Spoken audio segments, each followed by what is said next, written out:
پاکستان میں غربت کی شرح میں اضافہ ہوا ہے، جبکہ ایک سال کے دوران مزید 8 لاکھ شہری بیرون ملک چلے گئے۔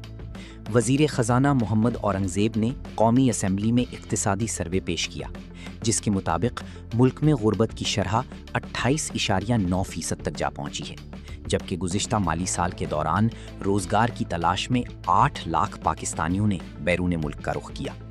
اقتصادی سروے کے اعداد و شمار کے مطابق شہری علاقوں میں غربت 11% سے بڑھ کر 17.4% اور دیہی علاقوں میں 28.2% سے بڑھ کر 36.2% ہو گئی ہے۔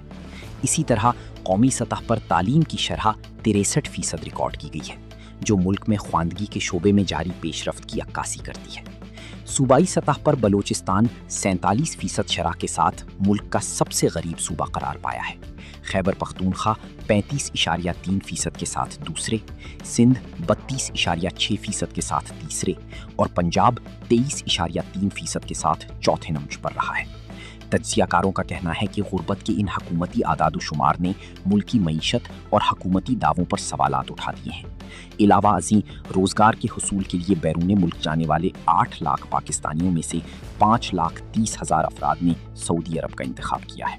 اسی طرح قطر جانے والوں کی تعداد 68,000 رہی، جبکہ متحدہ عرب امارات جانے والوں کی تعداد گھٹ کر 52,000 رہ گئی۔